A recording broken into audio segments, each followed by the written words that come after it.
live with faith and hope in a world that is changing dramatically and the future is uncertain. Well, the prophets of exile can guide us. Jeremiah pastored, about 3,000 refugees taken from Jerusalem to Babylon in the 6th century. And as you might imagine, they were not happy with their new situation and they wanted to return to life as normal as quickly as they could. So a prophet named Hananiah shows up. You can read about him in Jeremiah chapter 28. And he says, in kind of a debate between Jeremiah and Hananiah in the temple, they're still there back in Jerusalem. This is actually before they'd gone over to be with the Babylonians. And Hananiah stands up and he says this. He says, "Thus says the Lord of hosts, the God of Israel, I have broken the yoke of the king of Babylon. Within 2 years I will bring back to this place Jeconiah, son of Jehoiakim, king of Judah, and all the exiles from Judah who went to Babylon." In other words, relax. We're going to go back to normal. Don't unpack your bags. Chill out. God's going to make everything right and we'll be right back to where we started before you know it. Well, Jeremiah says, "Listen, Hananiah, the Lord hasn't sent you and you've made the people trust in a lie." Jeremiah says, actually, refugees, this exile is going to last a while, like 70 years. And then he gives them a simple strategy for living in a time and a place that maybe you don't like so much. This is from Jeremiah 29, 4-7.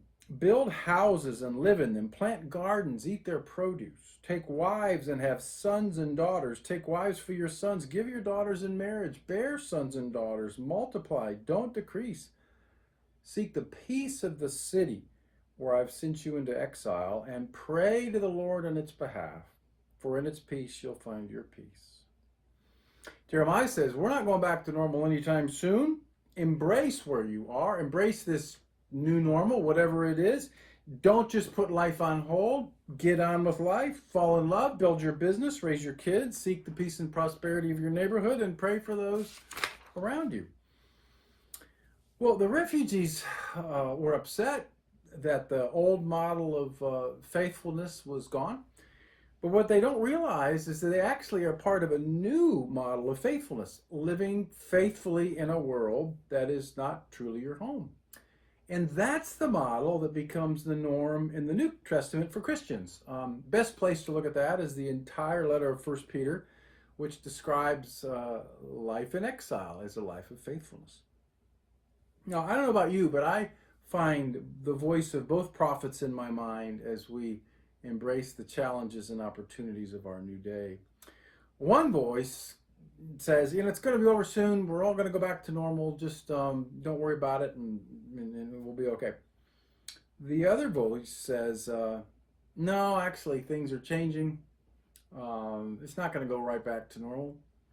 Embrace the new. Surrender to it. Be creative. Love. Pray. Be faithful. That's where you'll find peace and love.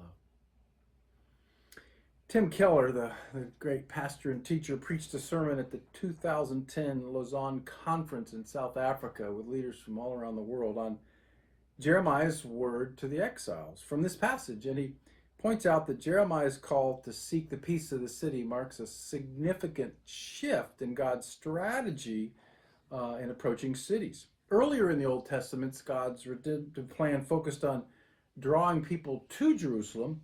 Now, God's strategy has changed in exile.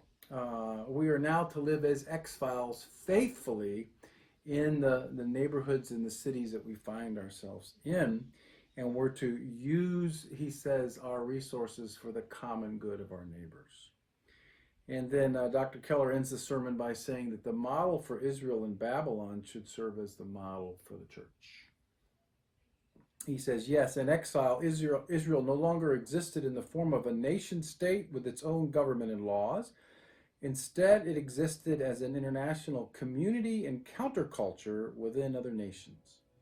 This is now the form of the church, as Peter and James acknowledge when addressing believers as the dispersion or exiles. In other words, Jeremiah 29 is a model for Christians today. I think that's a good word.